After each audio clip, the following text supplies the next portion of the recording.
here we are, live in the lair, bringing you the third installment of Coach Chapin's Kitchen. So, just a little background. These are healthy, delicious, nutritious meals, and they will cover kind of the spectrum.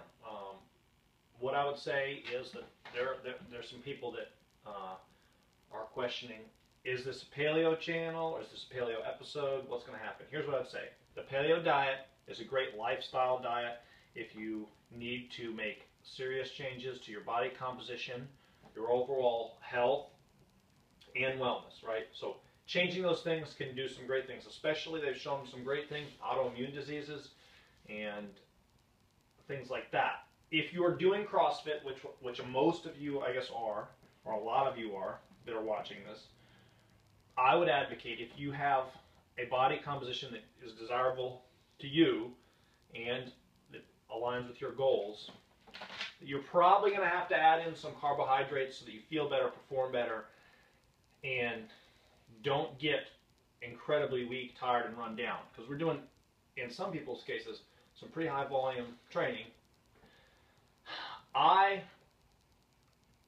try to add in sweet potatoes, some red potatoes, and a new addition to the channel right here. Here we go.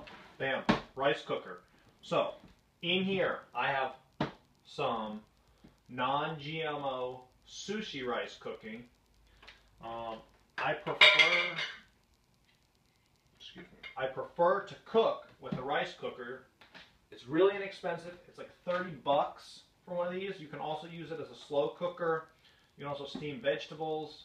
I obviously have a really limited space, but I can cook a ton of rice all at once. I think it tastes significantly better and don't have to worry about messing it up. And as always, I value my time, so I can't really be there looking at a pot and doing other things.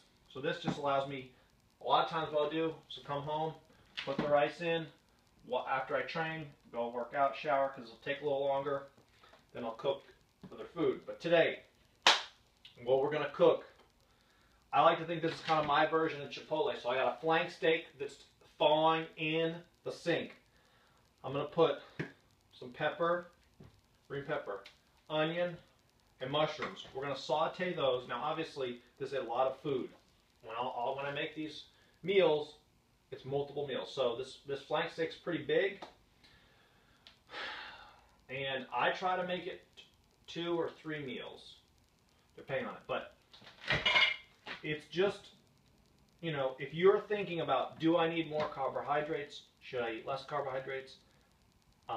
For me, when I've been really, really lean and eating a low, super strict paleo, I was really lean and I looked really lean, but I also didn't perform very well. So as I've been trying to tighten up the diet over the last few months and really pull a lot of things out and kind of get a little more refocused on it, it's taken a lot longer because I've had to eat more carbohydrates, and I'm eating a lot more carbohydrates after I work out intentionally, just so I don't lose a lot of strength, so my recovery's a lot faster. But the rice has really helped. I think it tastes pretty good. You know, you can get pretty good quality rice, and I eat it maybe 1 or 2 times a week, and feel great, recover good. But we'll show you a little bit more of the cooking process, but don't be afraid of carbs. You know, I say the war on carbs. I say the war on carbs for me is like, don't eat M&Ms, don't eat ice cream, don't eat, I really like, you know, things like ginger ale or juices. I try to stay away from that as much as I can. Obviously, I'm going to reward myself sometimes because life's too short not to eat any of those things. But I will find that the more you pull out those sweets, the more you pull out those carbohydrates, the more you pull out all those processed foods, the less you crave them. And it sounds crazy. My cravings right now for those things, since I haven't had them in my life on a consistent daily basis, really have increased. My performance, I feel like, has increased too. Able to train harder, less sore, things like that. But stew on it. If you have questions, comments, comment below, interact. This is your project as much as it is mine. I want your input. You want to see things? Let me know. We're going to try to drop these once a week.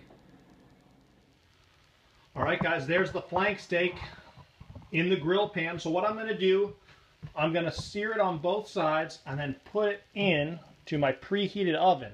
Now, just got back from the gym, just hit some front squats. So cook it on both sides a little bit, then put it in the oven for about 10 minutes.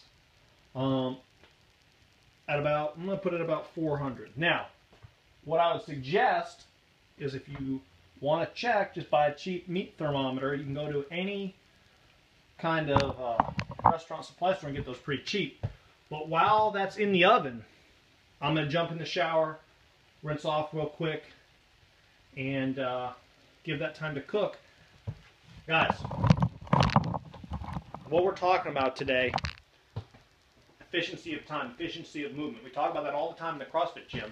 Well, I'm talking about in the kitchen now.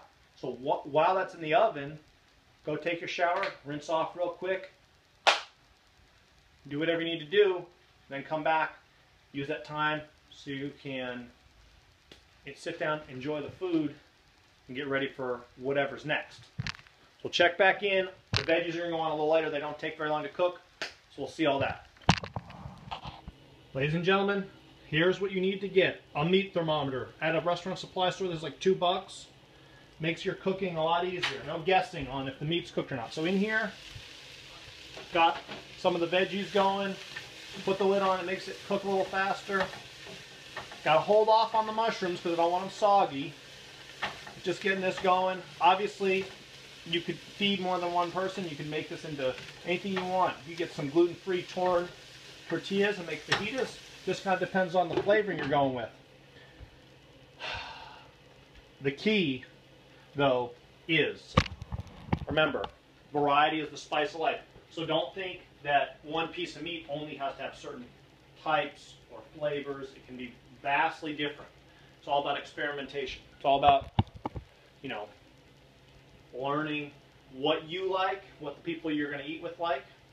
And if you have a lot of food, share it, right? You know, that's the best thing. That's part of health and wellness, is being around people you love, surrounding yourself with great friends, great family, and great food. There's the finished product.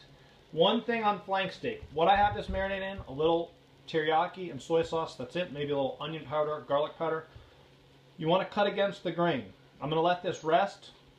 It's been resting out of the stove for a few minutes. And you want to cut against the grain, right? I can't really do this very well with one hand, but cut against the grain is going to make it a little more tender, taste a little better, go down a little bit easier. We'll show you the finished product here in a minute. Another key, guys, restaurant supply. You can get knives that'll cut way better, way less expensive. And then if something happens to them, you're not really worried about, you know, your $100 knife. Said it before, said it again. Do it right. There is my finished product. So I ate about half, maybe a little bit more than half, a little bit less than half. Got the rice in there, steak, veggies. Might look like something you buy at another store, but far less expensive. And this is probably going to be about, maybe I'll get 2 more meals out of this, and I'll have some extra rice and extra veggies that I can put in, whether that be an omelet or something else. You can also make this with chicken. You can really do it with anything. It's about, you know, finding what works for you. But